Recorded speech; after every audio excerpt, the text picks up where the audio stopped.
अस्सलाम वालेकुम। उन तमाम लोगों के लिए जो 2025 में हज बैतुल्लाह के लिए जाने के ख्वाहिशमंद हैं, बहुत खुशी की बात है कि तेलंगाना हज कमेटी के साथ साथ हिंदुस्तान के दूसरे तमाम स्टेटों के हज कमेटियों ने ऑनलाइन एप्लीकेशन फॉर्म लेना शुरू कर दिया है। इसकी आखिरी तारीख 9 सितंबर 2024 तक रहेगी। इससे पहले आपको चाहिए कि ऑनलाइन एप्लीकेशन फॉर्म फिल करके उसके साथ कुछ डॉक्यूमेंट्स स्कैन करके अपलोड कर दीजिए।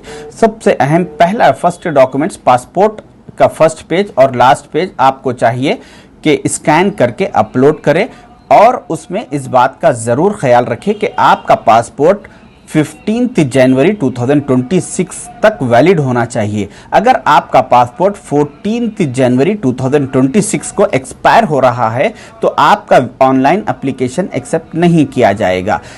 और इसके साथ आपके पासपोर्ट में जो रेसिडेंशियल एड्रेस होता है, अगर आप उसी एड्रेस पर रहते हैं तो बहुत अच्छी बात है। अदरवाइज अगर आपने किसी वजूहात की वजह से अपना एड्रेस चेंज किया है तो आपको चाहिए कि अभी आप प्रेजेंट जिस एड्रेस पर रहते हैं वहाँ का इलेक्ट्रिसिटी बिल या वाटर बिल या गैस बिल या आपके बैंक की पासबुक में उसमें वहाँ का एड्रेस है तो वो भी आप स्कैन करके अपलोड कर सकते हैं। इसके बाद दूसरी अहम चीज़ है कि आपको चाहिए कि आपका एक passport size photo white background के साथ स्कैन करके अपलोड करें। मगर ख़वातीन इसमें इस बात का ज़रूर ख्याल रखें कि उनकी पेशानी और कान नज़र आना चाहिए। अगर पेशानी या कान फोटो में ख़वातीन के नज़र नहीं आएंगे तो अभी ऑनलाइन एप्लीकेशन तो एक्सेप्ट हो जाएगा, मगर आगे चल के आपको इमिग्रेशन में मुश्किलात पेश आ सकती हैं। इसके बाद आपको चाहिए कि आपकी बैंक की पासबुक जिसमें आपका नाम, बैंक का अकाउंट नंबर और तमाम आपके अकाउंट के तफसीलात हो, वैसा वो पेज स्कैन करके अपलोड करें। अगर आपका अकाउंट ऐसे किसी बैंक में है जिसकी पासबुक नहीं होती तो आपको चाहिए कि उस अकाउंट का एक चेक उस पर ऐसा एक्स मार्क कैंसिलेशन का लगाकर पेन या पेंसिल से आप उसको स्कैन करके अपलोड कर सकते हैं। ये इस वजह से कि आपने अगर हज कमेटी को कुछ अमाउंट पे किया है और उसके बाद किसी वजह से अगर आपका प्रोग्राम कैंसिल हुआ तो आपका अमाउंट रिफंड इसी अकाउंट में आएगा। इसके बाद आपको चाहिए कि आपका ब्लड ग्रुप कौन सा है मालूम करें और एप्लीकेशन में मेंशन करें। इसके बाद सबसे आखिरी और अहम चीज़ ये है कि आपकी तरफ से एक नॉमिनी की डिटेल्स एप्लीकेशन में मेंशन करना ज़रूरी है। नॉमिनी यानी एक ऐसा आदमी, एक ऐसा शख्स जो आपके साथ हज के लिए ट्रैवल नहीं कर रहा है, उसका नाम, उसका एड्रेस और उसका मोबाइल नंबर लाजिम एप्लीकेशन में आप मेंशन करें, ताकि आपके किसी वजूहात की वजह से आपके बिहाफ में आपके ताल्लुक से हुकूमत को अगर किसी से बात करने की ज़रूरत पड़ी तो वो शख्स से गवर्नमेंट बात करेगी। तो ये थे तफसीलात। इसके साथ आपका एप्लीकेशन कंप्लीट हो जाएगा। इसके बाद रहा सवाल अहम, जिसकी उम्र 65 साल या उससे ज़्यादा की है, उनके लिए खुरा नहीं होगा, उनके लिए लॉटरी सिस्टम नहीं रहेगा। जिस दिन वो एप्लीकेशन फॉर्म सबमिट करेंगे उसी दिन उनका एप्लीकेशन एक्सेप्ट हो जाएगा, वीज़ा कंफर्म हो जाएगा।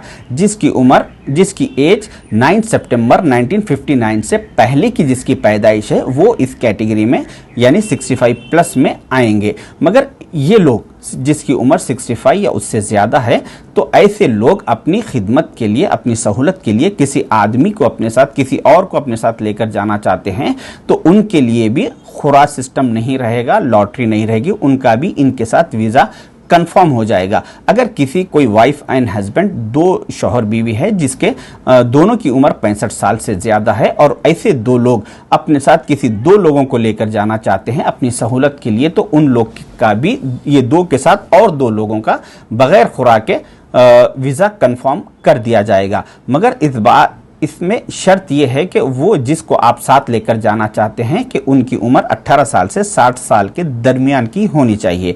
तो ये थे सारे तफसीलात। इसके बाद अगर आप कोई अपने बच्चों को अगर लेकर जाना चाहते हैं जिसकी उम्र 2 साल से कम है, यानी जो बच्चा 10 जुलाई 2023 के बाद की जिसकी पैदाइश है, वैसे बच्चों के लिए सिर्फ 10% अमाउंट लगेगा। यानी अगर आप मिसाल के तौर पे आपका पैकेज 3 लाख रुपए का है तो उस बच्चे के लिए सिर्फ 30,000 रुपए चार्ज होंगे। उस 30,000 रुपए में उसका वीज़ा, टिकट, एकोमोडेशन, हर वो चीज़ उसमें उसी में आ जाएगी। तो आपको सितंबर के तीसरे हफ्ते में लॉटरी निकाली जाएगी, कुरानंदाजी होगी। उसमें जिस किसी के भी नाम मेंशन होंगे आएंगे, उसके बाद 10 दिन के अंदर उनको चाहिए कि 1,30,300 रुपये हज कमेटी में जमा कराना पड़ेगा।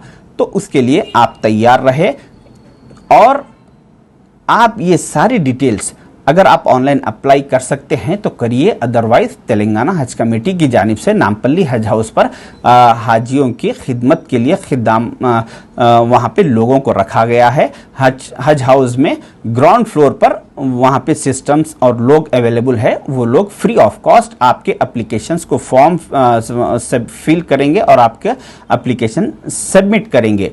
तो अगर ये जो हज का प्रोसीजर है जो इतना आसान है, आप इस मैसेज को लोगों तक पहुंचाइए ताकि जो लोग ये समझते हैं कि हज का प्रोसीजर काफ़ी मुश्किलात का है, काफ़ी लंबा प्रोसीजर होगा, उनको जब ये आसान तरीका मालूम होगा तो उसके बाद वो लोग अगर हज का प्रोग्राम बनाएंगे और हज को जाएंगे, आपके ये वीडियो ये मैसेज आगे पहुंचाने के बाद वो लोग सुनने की वजह से तो उनके आप भी इसमें सवाब के हकदार रहेंगे।